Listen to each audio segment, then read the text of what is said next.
네, 우리 익수수 가족 여러분, 지난 한 주간 참 금식 잘 계획하시고 또 수요일부터 시작된 사순절 기간 며칠 동안 참 금식 잘 실천하셨습니까?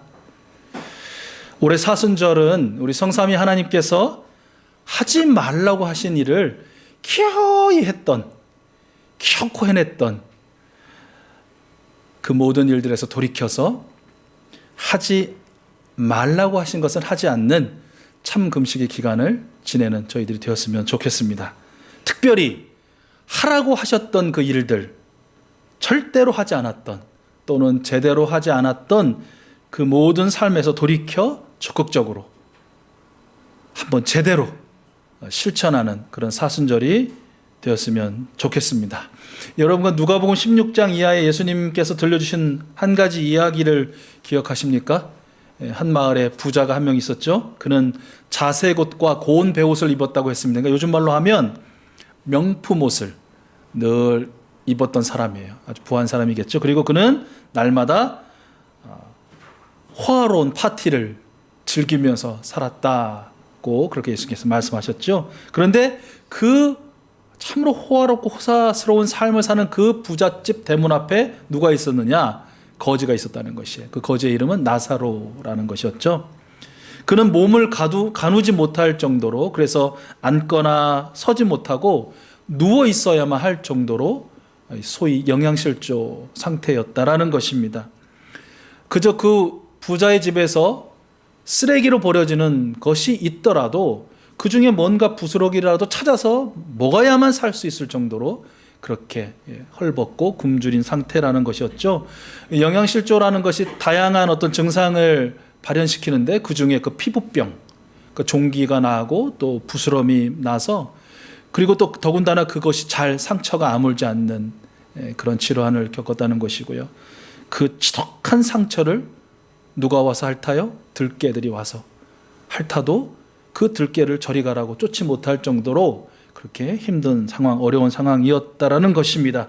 그렇게 들짐승보다 못한 삶을 살다가 그 거지 나사로가 죽었다는 것이죠. 그런데 그가 죽음과 동시에 천사에게 이끌어져 가서 아브라함 품에 안겼다라고 말씀하셨고요. 비슷한 시기에 그 부자도 죽었는데 그 부자는 어디로 갔을까요? 지옥에 가서 그 고통을 당했다라는 그런 이야기를 예수님께서 들려주셔요. 여러분, 예수님께서 들려주시는 이 이야기 속의 그 부자, 도대체 무엇을 잘못해서 지옥에 갔을까요? 왜 지옥에 가서 그 고통을 당할까요?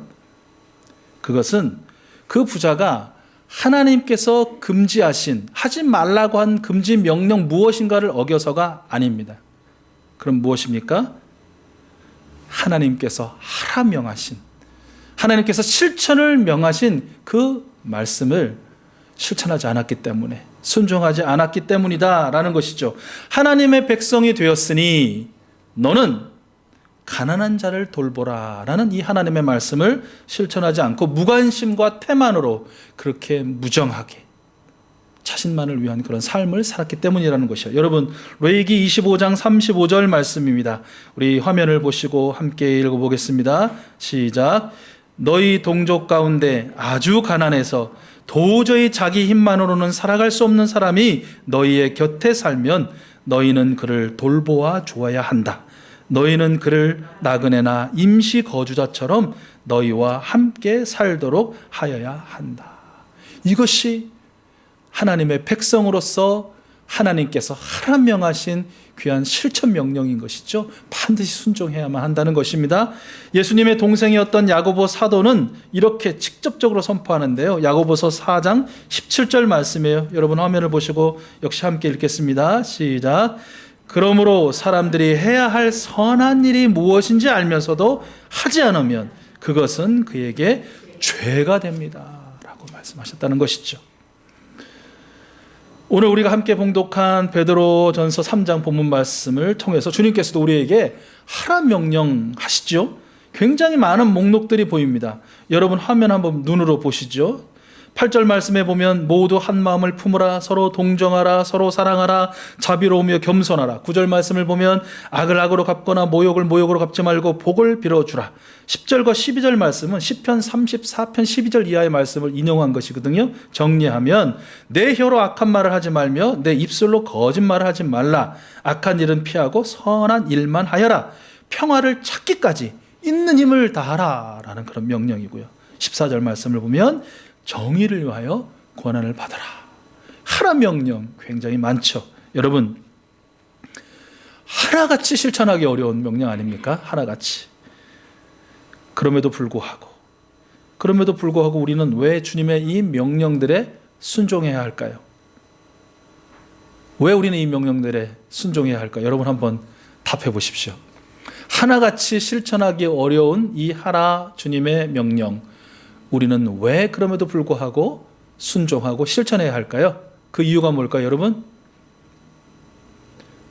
하기 싫고 못하게 써서 묻는 이 질문, 왜 우리는 주님의 명령에 실천해야 하지? 라는 이 질문에 그 답이 들어있다는 것이죠. 무엇입니까? 우리가 예수 그리스도를 우리의 주님으로, 예수 그리스도를 우리의 주인으로 모셔드렸기 때문이다라는 것입니다. 예수 그리스도가 우리의 주님이시기 때문에 우리는 이 말씀에 순종해야만 한다는 것이죠. 여러분 18절, 오늘 본문 18절 말씀처럼 우리의 죄를 용서해 주시기 위해 단 한 번 죽으신 예수 그리스도, 십자가에 달려 죽임을 당하시고 3일 만에 다시 살아나셔서 부활의 첫 열매가 되신 우리 주 예수 그리스도, 우리를 심판이 아닌 영원한 생명으로 죽음에서 생명으로 옮겨가게 하신 예수 그리스도, 이 예수 그리스도를 저와 여러분 우리는 우리의 주님으로 모셔드렸고, 우리는 그를 주님으로 모셔드림을 통해서 하나님의 자녀, 그리고 하나님 나라의 시민이 되었다라는 것입니다. 여러분, 제 아들이 아니고 옆집 아이가 제 말을 굳이 들을 필요가 없습니다. 그렇죠? 뭐 들어도 좋겠습니다만은 좋을 수도 있습니다만은 다른 집 아이가 제 이야기를 굳이 귀담아 들을 필요 없어요. 그러나 제 아이는 제 말을 귀담아 들어야 합니다. 왜 그럴까요? 제가 아비니까, 제가 아버지니까. 여러분, 우리나라 사람들이 일본법 지키며 살 필요 있습니까? 굳이 그럴 필요 없죠. 우리나라 시민들은 대한민국의 법을 지키며 살면 됩니다. 왜냐하면 우리 자국의 법이기 때문이다라는 것이죠. 주님을 마음에 모시어드린 우리, 예수 그리스도를 나의 주, 나의 하나님이라고 시인한 우리는 거짓 주인 행세를 하는 다른 사람들, 다른 것들의 말을 들으면 안 되는 것입니다. 오직 우리의 주인 대신 예수 그리스도의 말씀만 들으면 되는 것이죠. 하나님 나라의 시민이 이미 된 우리는 내 마음대로의 법, 악한 영의 법, 딴 나라의 법에 따라 살면 안 됩니다. 우리는 하나님 나라의 법에 따라 살아야 하는 것이죠. 그것이 옳고 바른 길이라는 것입니다. 여러분, 주님의 말씀을 우리가 듣고 하나님 나라의 법에 따라 살면 천국 가기 때문이다 가 아니라는 것이에요. 그럼 무엇입니까? 저와 여러분 이미 하나님 나라로 옮겨져 있고, 이미 우리의 손에는 하나님 나라의 시민권이 들려져 있으므로 그 나라의 임금님인 주님을 우리의 주인으로 섬기는 것이고, 그 나라 하나님 나라의 법에 충실한 것입니다. 이러한 저와 여러분 우리의 삶은 우리가 가진 희망을 다른 사람들에게 이야기해주는 최선의 증거가 될 것입니다. 여러분, 그런 생각 한번 해보셨습니까? 누구야, 너 예수 믿지? 너 교회 다니면서 신앙생활 하지? 그런데 너에게 있는 그 희망 하나만 나에게 들려줄 수 있다면 어떤 말로 그 희망을 내게 들려주겠니? 라고 물어본 사람도 없겠죠. 그런데 만약에 정말 여러분의 삶을 보면서 누군가가 감동을 받아서 정말 거룩한 호기심이 생겨서, 야, 정말 너는 희망을 품고 사는 것 같은데 그 희망이 무엇인지 내게 들려줄래? 라고 말하면 여러분 어떻게 말씀하실래요? 내 진짜 유일한 희망은 말이야. 그 뒷말 여러분 어떻게 하실래요? 아마 우리 익수수 가족들은 이 말씀으로 아마 그 희망을 들려주실 것 같아요. 그것은 무엇입니까? 내가 간절히 원하는 단 하나의 희망은 하나님의 나라가 이 땅에 이루어지는 것입니다. 이 땅에 이루어진 그 하나님의 나라에서 당신과 영원히 함께 사는 것, 그것이 저의 유일한 희망입니다. 아마 이렇게 여러분 들려주실 것이라고 그렇게 믿습니다. 사순절 첫 번째 주간을 이제 우리가 보내게 될 텐데요. 이렇듯 하나님을 주님으로 모시고 그리고 하나님 나라의 시민인데요. 그 거룩하고 아름다운 희망을 품고 사는 우리가 오늘 주신 여러 말씀 중에 여러 하나 명령 중에 8절 상반절에 나왔던 두 가지 이 말씀만 우리 붙들고 생각해 보면서 실천을 다짐하고 또 그렇게 살아냄을 통해서 여러분이 사는 곳곳에 또 여러분과 관계 맺고 있는 모든 사람들에게 여러분의 그 아름다운 희망이 나눠지고 또 전달되어질 수 있기를 소원합니다. 8절 말씀의 두 가지는 모두 한 마음을 품으라는 말씀과 서로 동정하라는 말씀이에요. 여러분 첫 번째는 모두 한 마음을 품으라라는 주님의 명령입니다. 여러분 다 같이 한번 따라서 해보시겠습니까? 한 마음을 품자. 한 마음을 품자. 사람들의 마음이 한 마음으로 수렴된다는 건 그건 매우 어려운 일입니다. 왜 그렇습니까? 저 한 사람도 그렇잖아요. 여러분도 그렇지 않습니까? 나 한 사람의 마음도 수갈래, 수십 갈래로 막 갈라지잖아요. 어떤 한 일을 보거나 어떤 한 사건을 겪어도 내 한 마음조차, 이 내 마음조차 하나로 수렴하기가, 모으기가 힘든데 그런 사람들 수십 명, 수백 명이 모두 한 마음을 품는다? 거의 불가능한 이야기입니다. 불가능한 일이라고 봐도 무방합니다. 여러분 그런데 잘 아시죠? 알고는 계실 거예요. 그렇게 실천하기가 어려울 뿐이지 저나 여러분이나 우리 모두가 한 마음을 품을 수 있는 한 가지 방법이 있습니다. 그것이 무엇입니까? 하나님께서 보내주신 오충일 목사의 마음에 따라서 그 마음을 나도 품자. 우리 다 같이 품자. 그것이 유일한 방법이니까 안 됩니다. 절대로 안 되고 실패합니다. 왜 그렇습니까? 여러분이 그렇게 안 해서가 아니라 제 마음이 이랬다 저랬다 하거든요. 여러분이 제 마음 따라 품으려 하다 보면 아주 미쳐버릴 것입니다. 언제는 이런 마음, 이때는 저런 마음, 저런 마음 절대 안 돼. 그건 무엇입니까? 그렇죠. 제가 예수님의 마음을 품고 여러분이 예수님의 마음을 품고 우리 모두가 예수님의 그 마음을 품는 방법, 그것이 모두 한 마음을 품는 유일한 방법이다라는 것이죠. 주님께서 사도 바울을 통해서 우리에게 들려주시지 않으셨습니까? 여러분 안에 이 마음을 품으십시오. 그 마음은 곧 예수 그리스도의 마음이기도 합니다. 아멘. 그런데 이 말씀을 다른 사본에는 어떻게 기록하고 있다고요? 여러분은 이런 태도를 가지십시오. 그것은 곧 그리스도 예수께서 보여주신 태도입니다. 무엇입니까? 마음은 태도로 드러난다는 것이에요. 마음이 추상적인 것이라면 그 추상적인 마음은 눈으로 실제적으로 보여지고 경험되어지는, 느껴지는 태도로 드러난다는 것이죠. 예수님의 겸손의 마음이라는 것은 하나님이신 그분이 인간이 된 그 성육신 사건으로 나타났고요.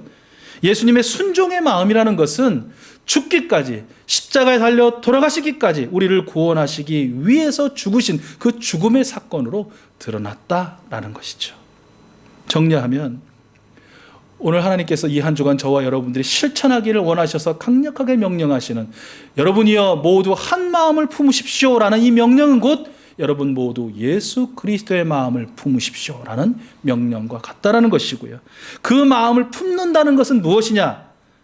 자신보다 서로 남을 낮게 여기고 높여주고 자신의 일뿐만 아니라 다른 사람의 일도 돌아보고 도와주고 함께하는 그러한 태도, 그런 삶을 실천하라라는 말씀이라고 정리할 수 있을 것 같습니다. 여러분, 이게 정확하게 이 말씀의 예화로 사용되어져도 되나?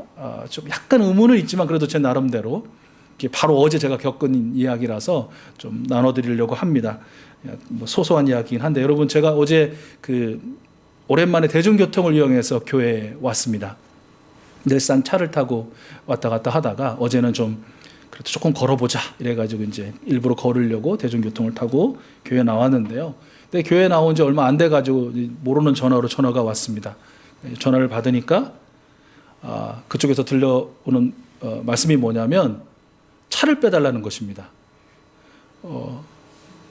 순간적으로 제가 좀 약간 당황했죠. 그래서 왜 그러시는데요? 그랬더니 이사를 오는데 이삿짐 차가 지금 이제 앞에 있는데 제 차가 그 이사하는데 방해하는 그런 자리에 있다라는 것이에요.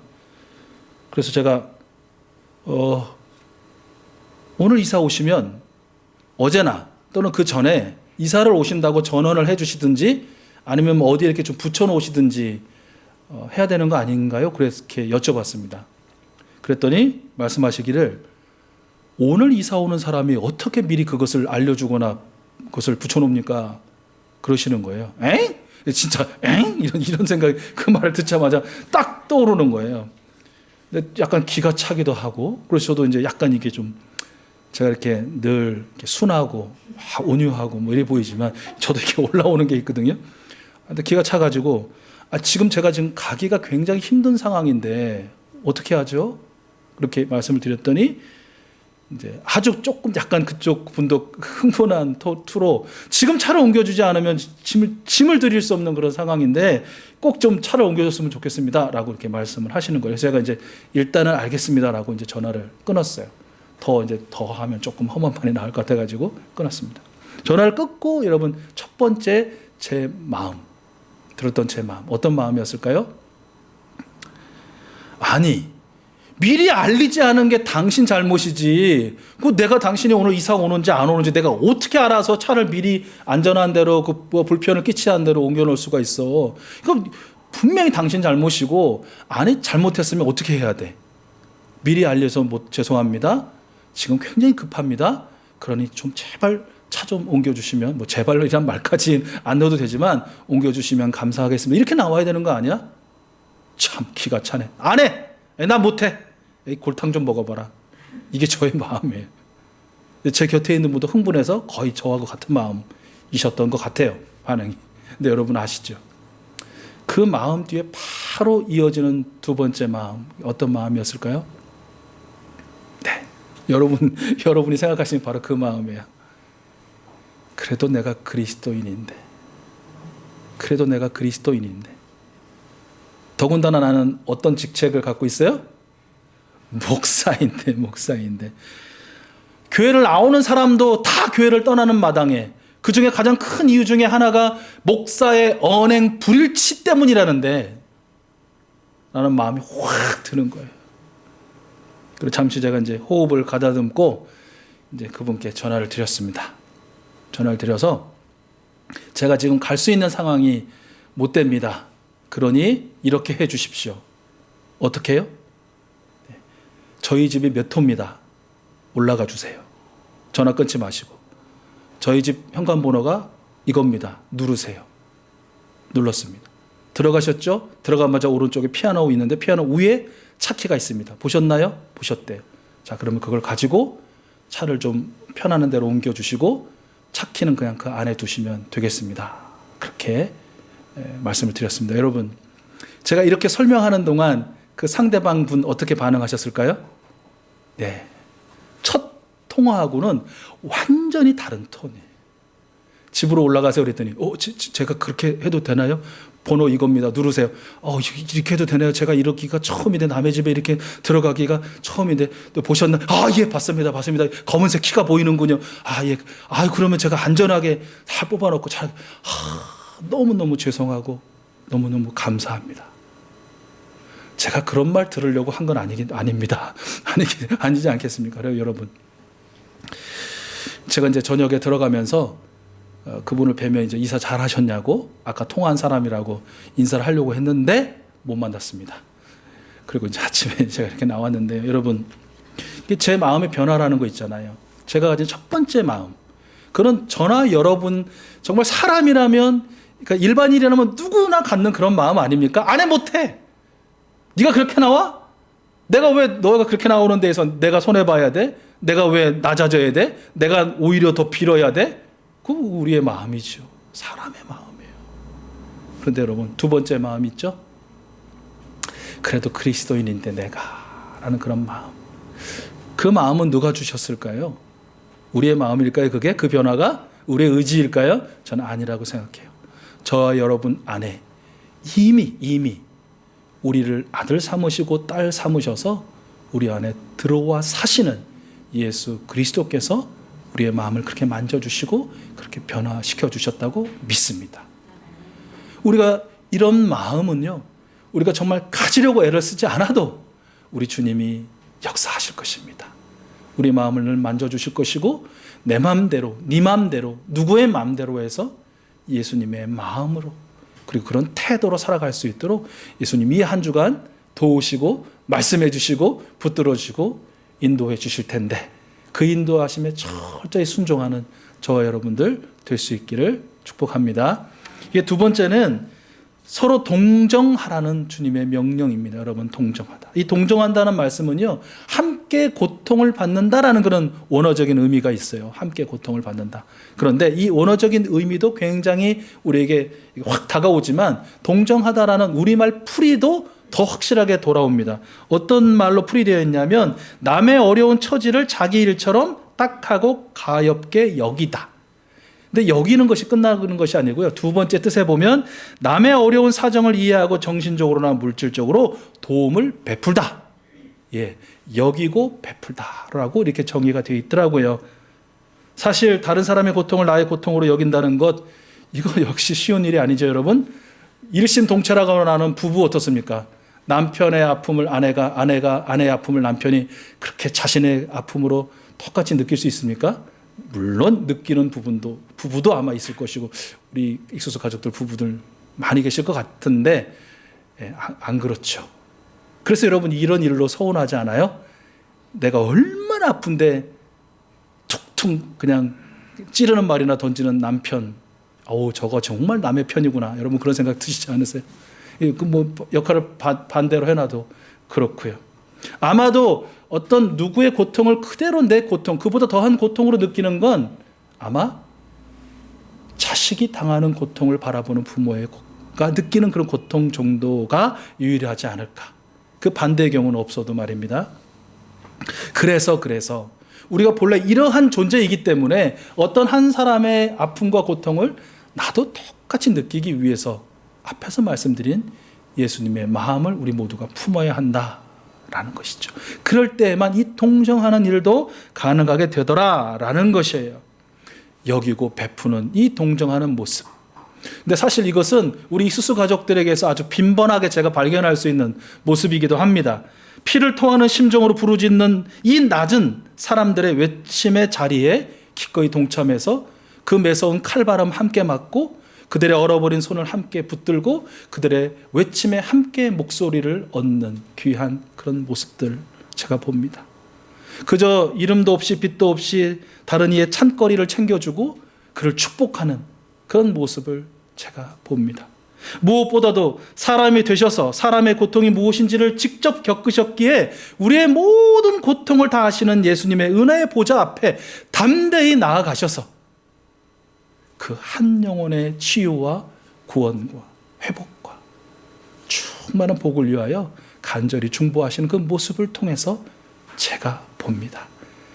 이렇게 서로 동정하는 우리 익수수 가족들이 얼마나 감사하고 또 저에게 있어서는 무지무지하게 자랑스러운 그런 분들이다라고 말씀을 드리고 싶습니다. 우리 교회도 이 도움을 받았기 때문에 동정을 받았기 때문에 소개하고 싶은 분이 한 분 계신데요. 이분은 이제 우리 교회 밖에 분인데 우리 서울 동로에 이제 노회장으로 계시는 장로님이 계셔요. 이분이 이제 사업을 하시는 분인데요. 이 사업을 하시는 분이 이제 코로나 때문에 어려운 주변인들도 이제 늘 매년 도우시지만 특별히 노회장이 되셔서 노회 안을 살펴보니까 작고 어려운 교회들이 많은 거예요. 그래서 돕고 싶은데 이 노회 자체 재정으로는 도울 수가 없거든요. 그래서 이분이 당신의 사제를 출연하시기로 결단하십니다. 그래서 노회 내에 25개 교회를 정하시고 적지 않은 지원금을 흘려보내 주셨어요. 우리 교회도 받았습니다. 돈이 있으니까 하는 거야. 나도 돈만 있어봐? 100개 교회, 200개 교회도 하겠다? 아닙니다. 아닙니다. 그분도 주님의 마음을 품고 서로 동정하라는 이 주님의 말씀에 순종한 것이죠.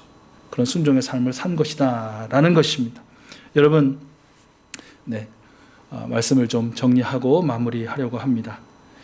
우리 주 예수 그리스도께서는 저와 여러분 우리의 죄를 용서하시기 위해서 우리를 지옥에서 천국으로 또 영벌에서 영생으로 옮기시기 위해서 단 한 번 죽으셨습니다.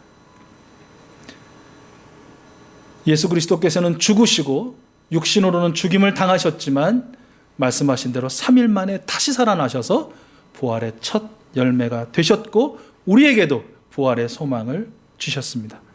죽으심과 다시 삶을 통해서 저와 여러분을 하나님 앞으로 인도해 주셨습니다. 그래서 저와 여러분은 하나님의 자녀가 되었고 하나님 나라의 시민이 이미 되었습니다. 이거 꼭 기억하십시오. 앞으로 되는 것이 아닙니다. 우리가 어떻게 살아서 되고 어떻게 살지 못해서 안 되는 게 아니라 저와 여러분은 이미 하나님의 아들이요 하나님의 딸이요 하나님의 나라의 시민이 되었음을 믿으시기 바랍니다. 아멘. 이게 믿으시기 바랍니다. 그래서 믿어야 되는 거고 안 믿으면 안 되는 게 아니라 이미 완성되었다라는 것이에요. 그리 되었다라는 것이. 그렇기 때문에 주님의 마음을 품고 주님께서 하라고 명하신 이 명령을 이 한 주간도 실천하며 살아야 할 것입니다. 저와 여러분의 이 실천이요 여전히 교회에 대하여 의심의 눈초리를 보내고 따지지도 묻지도 않고 무조건적으로 비난과 비판을 서슴지 않는 이 세상 사람들에게 우리가 뭔가라도 희망을 품었구나. 저 교회, 익수수 교회가 희망을 품었구나. 익수수 교회에 출석하는 저희가 희망을 품었구나.